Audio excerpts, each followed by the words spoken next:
ունեիք թաղապետ, որը ծեծեց ակտիվիստին։ Խոսքը Արտուր Շախոյանի մասին է, եւ դուք դրա մասին լինելով իրավապաշտպան որևէ բառ չեք ասել։ Ինչով էր պայմանավորված ձեր այդ համառ լռությունը։ Պարոն Զենյալյան, եկեղեցու հետ կապված ի շարունակություն գործընկերոջս հարցի, եկեղեցու հայաստանյաց առաքելական եկեղեցու բացառիկությունն ամրագրված է սահմանադրությամբ։ Մենք այսօր տեսնում ենք բազմաթիվ օրինակներ,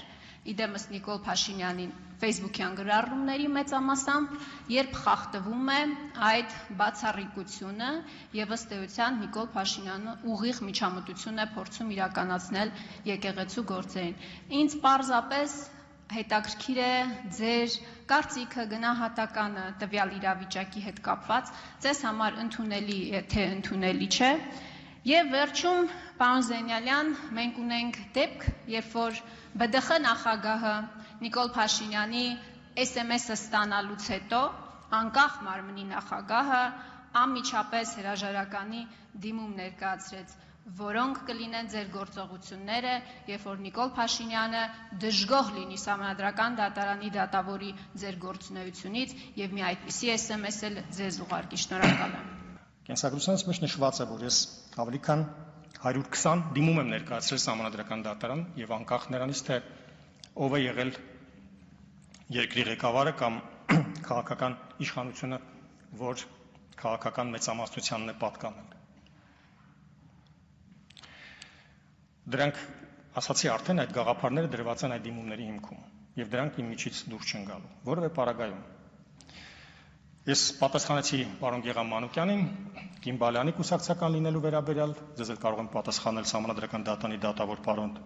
Հրայր Թոմասյանի օրինակով։ Նրանք դադարել են կամ անկախ չեն եղել ես ձեզ։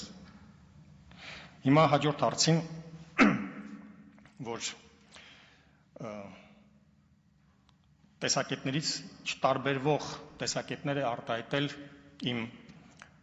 նախկին կուսակցությունը։ Բազմաթիվ տարբերվող տեսակետներ, որ հայտնել են, դրա մասին ապացույցները շատ են եւ նաեւ այն գործերը, որոնք ես ներկայացրել եմ Սահմանադրական դատարան, դրանք տարբերվող տեսակետների մասին են։ Եվ ընդամենը 2019 կամ 2020 թվականին է, որ Սահմանադրական դատարանում գործ չունեմ շահած, թեև այդ ընթացքում եւս գանգատեմ ներկայացրել Սահմանադրական դատարան եւ այն վարույթ է ընդունված։ Այս պայծրությամբ Սահմանադրական դատարանում իմ դիմումի հիման վրա քննվող 3-ից 4 գործ կա։ Սա իմ անկախության, իմ սկզբունքայնության վերաբերյալ եւ իմ գաղափարների վերաբերյալ։ Ես լինելու եմ անկախ, անկողմնակալ եւ չեմ ենթարկվելու որևէ ազդեցության ու ճնշման։ Կներեք, բայց դուք չեք կարող լինել անկախ եւ անկողմնակալ, որովհետեւ երբ որ դուք անկախ եւ անկողմնակալ Երևանի ավականու անդամ էիք, դուք չդատապարտեցիք ձեր կուսակից թաղապետի վարչական շրջանի ղեկավարի ծեծը, դուք բառ անգամ չեք արտաբերել դրա մասին եւ հիմա էլ զլանում եք դատապարտող որևէ հայտարարություն անել։ Պարոն Զենյալյան, ձեր կուսակցությունը Նիկոլ Փաշինյանից ավելի Նիկոլ Փաշինյան է եղել որոշ դեպքերում։ Դուք 25 տարի, նորից եմ ասում, այդ կուսակցության քաղաքական խորհրդի անդամներ եք եղել։